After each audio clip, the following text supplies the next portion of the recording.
Nous allons commencer nos entretiens avec nos invités et nous démarrons tout de suite par cette information sur la nouvelle arrestation de l'ancien ministre de l'administration territoriale, Pascal Bodjolan. Merci de votre fidélité.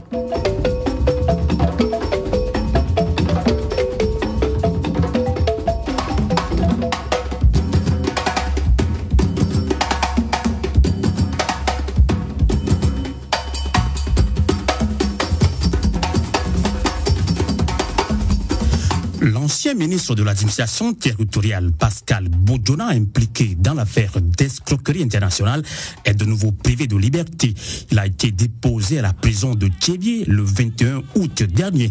Pascal Bodjolan, qui était en liberté provisoire, affirmait il y a quelques mois, lors d'une conférence, qu'il n'allait pas se retirer de la vie politique togolaise. Il avait également présenté ses excuses au peuple togolais avant d'indexer la justice togolaise dans sa globalité. Pourquoi cette nouvelle arrestation de l'ancien bras droit de Faure Gnassingbé? Nous allons en discuter tout de suite avec un autre accusé de cette même affaire d'escroquerie internationale.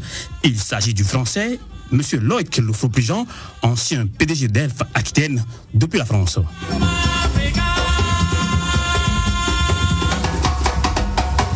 Monsieur Loïc Lefauprijean, bonsoir. Bonsoir.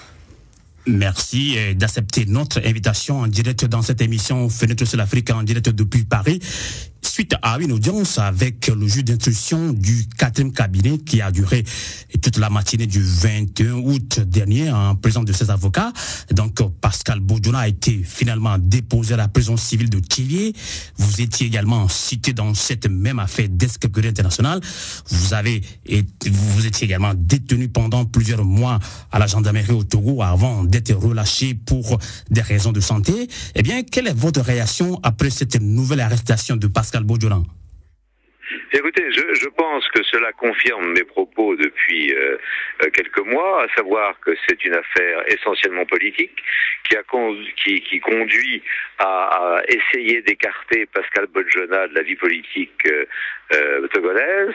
Et alors on l'a libéré, mais dès qu'il a dit mais je participe encore à la vie politique togolaise, eh bien on l'a de nouveau incarcéré sans argument, il n'y a pas de dossier dans cette affaire, hein, donc je le sais puisque je suis resté 5 mois et 11 jours à Lomé. Il n'existe pas de dossier ni contre lui ni contre moi, et par conséquent tout ça est de l'habillage de gens qui ont pris le pouvoir et veulent le conserver, ont peur que le pouvoir leur échappe.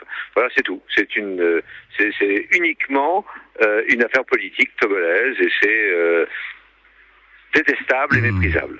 Pourquoi, Monsieur Loïc Lefauprijean, vous incitez sur le côté politique de cette affaire d'escroquerie alors que la justice togolaise n'a jamais abordé l'affaire dans ce sens-là?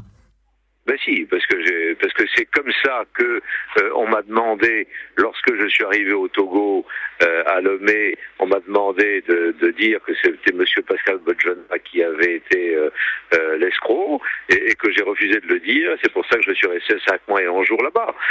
Donc je sais bien qu'il n'existe pas de justice au Togo, qu'il existe simplement des juges qui sont aux ordres des autorités togolaises et qu'on fait n'importe quoi, hein, et que tout ça est particulièrement honteux pour l'ensemble de la communauté togolaise, mais aussi l'ensemble de la communauté internationale qui finalement soutient un régime qui n'a pas lieu d'être.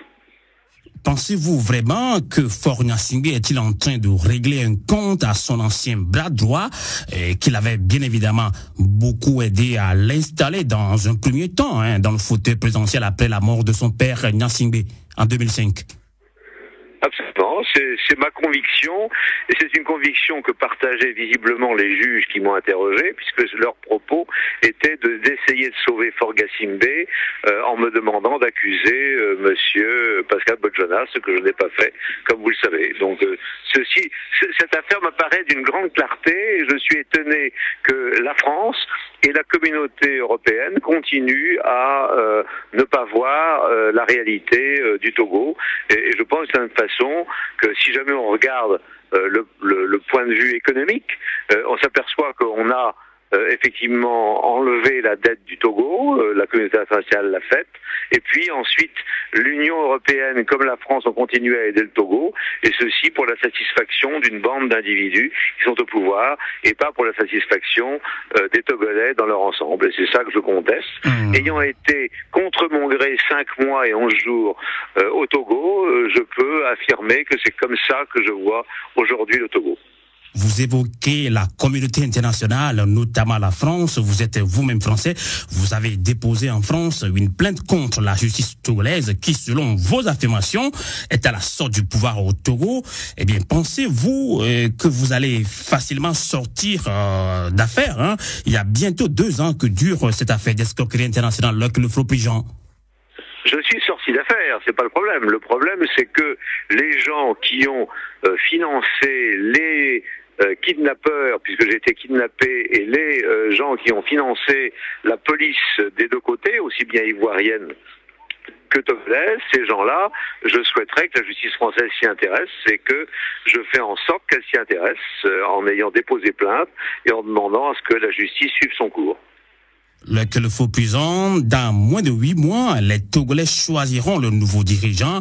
Eh bien, vous connaissez bien l'Afrique, le Togo.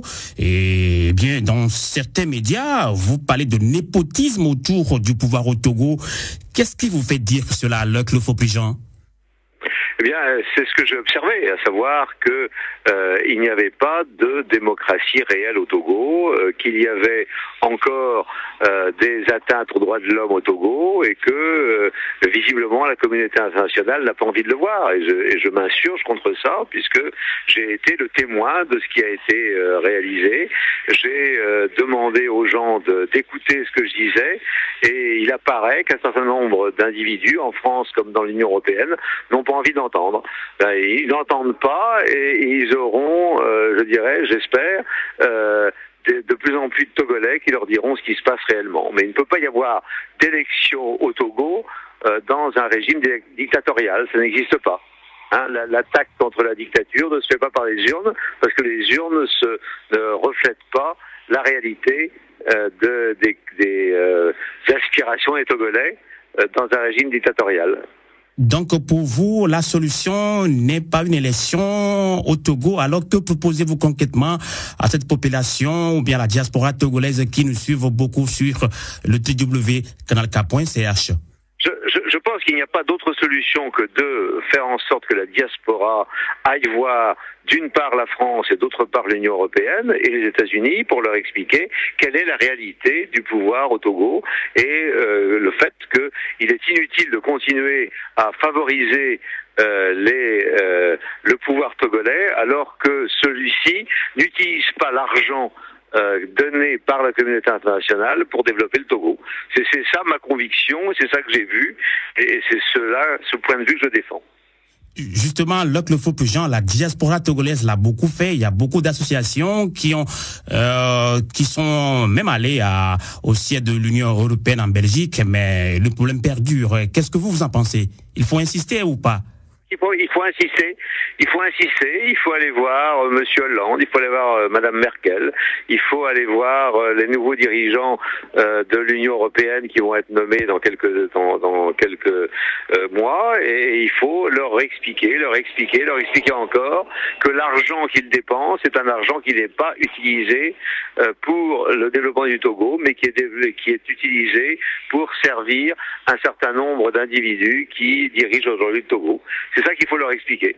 Mais il faut également l'expliquer, je pense, en Israël, où il existe vraiment un problème, et où il faut qu'Israël comprenne également que le Togo n'est pas ce que les gens et les uns et les autres disent. Voilà. Le Flot-Pigeon, merci d'avoir répondu à nos questions en direct depuis la France. Merci beaucoup, à bientôt.